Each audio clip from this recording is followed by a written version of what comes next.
Hello everyone, I'm meteorologist Charlie Ironmonger. Thank you so much for joining me today for your 11 a.m. news and weather update from the First Alert Desk. We've got breaking news out of Greenville, where the city of Greenville is requesting an injunction against, a mandatory injunction that is, against Camping World over its massive American flag.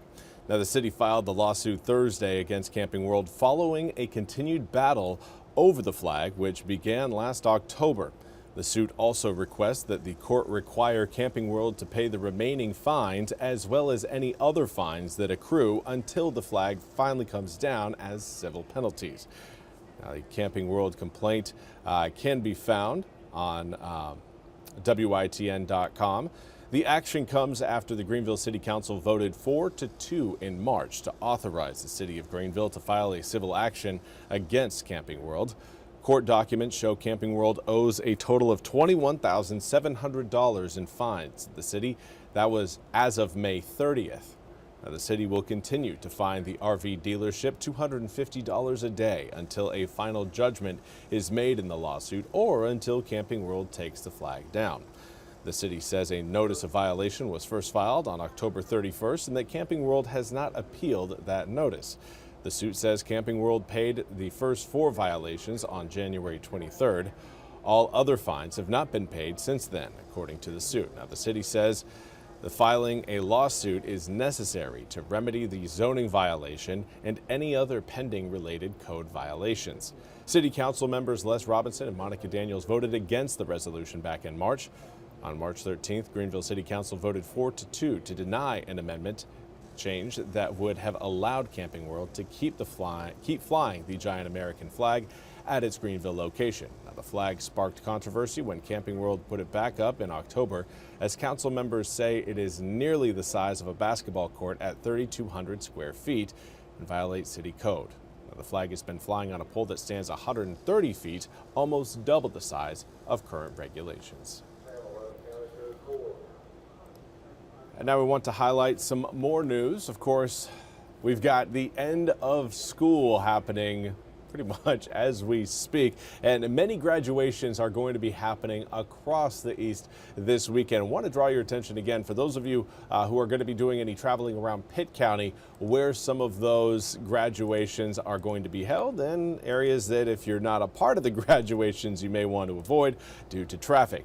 Now, many of, again, Pitt County's high schools will be honoring their senior students in commencement ceremonies, and those will begin this afternoon with J.H. Rose High School having its ceremony today at Minges Coliseum at 2 p.m. That will be followed up by D.H. Conley's graduation at 6 p.m. later on this evening.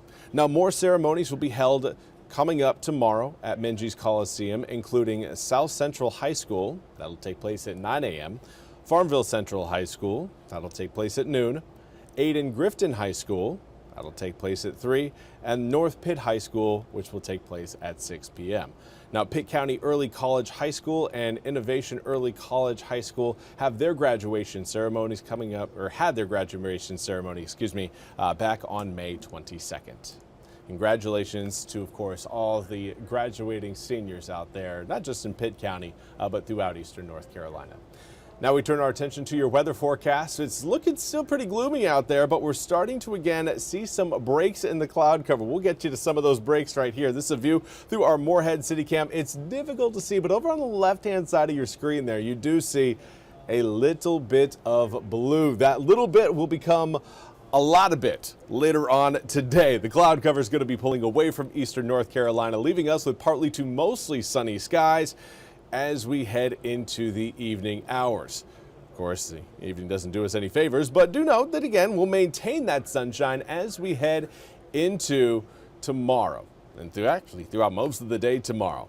Still again, keeping an eye on some showers right now, seeing a little bit of rain right now around really, I would say the mouth of the New River, extending up towards Swansboro, Pelletier, but then kind of dying out as you get into more Carteret County areas. But let's zoom it in a little bit closer. And again, coastal Onslow County, seeing a little bit of rain there. Light drizzle. It's not going to be super heavy, but it may force some to reach for an umbrella or maybe a light jacket.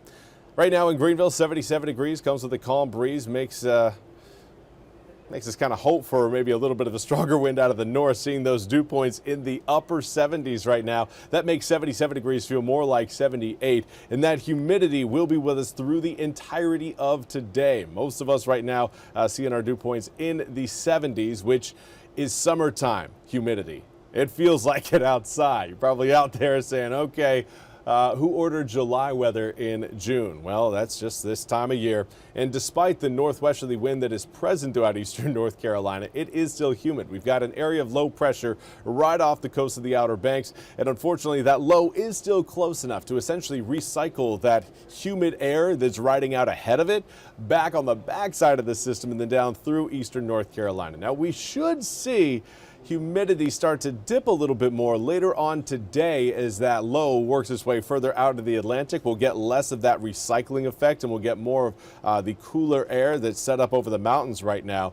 But I'm not anticipating a cool afternoon. In fact, with more sunshine coming up over the tail end of the day, we will likely end up seeing air temperatures start to climb into the low, possibly mid 80s later on this afternoon. Do note that we will have a bit of a northwesterly wind throughout the day, but those winds will turn more southwesterly later on tonight, increasing our chances of, well, some more humidity coming up on Saturday. It's just snap back to reality. Here we go. Coming up for tonight, not much action. Early Saturday morning, maybe a few passing clouds, but there is Saturday evening, rain showers rolling through eastern North Carolina. After that, we will see rain showers kind of linger across the east as we'll see a series of low pressure systems just trail one after another, and those lows will do a great job of maintaining at least a chance of rain in your forecast all the way through next week. Here's a look at those systems coming in. That one you're seeing that was over West Virginia kind of dies out. It will still have enough force to force some rain showers through eastern North Carolina coming up on Saturday, but just did want to highlight the fact that that will be a dying system, so not anticipating any sort of severe weather out of the Saturday night frontal passage. And we got more storms rolling in on Monday, Tuesday, Wednesday, Thursday, Friday, but also note your overnight lows staying in the low to mid 70s. That is indicative of high humidity, and the higher the humidity is, well, the better chance you have of seeing rain showers and thunderstorms, as any sort of lift will eventually squeeze that moisture out and you'll get some rain showers coming down. That's all we have time for today's 11 a.m. news and weather update from the First Alert Desk. I want to thank you all so much for joining me over on Facebook as well on the WITN app. We'll be back with more news and weather coming up at the top of the hour. Until then, I hope you all have a fantastic day.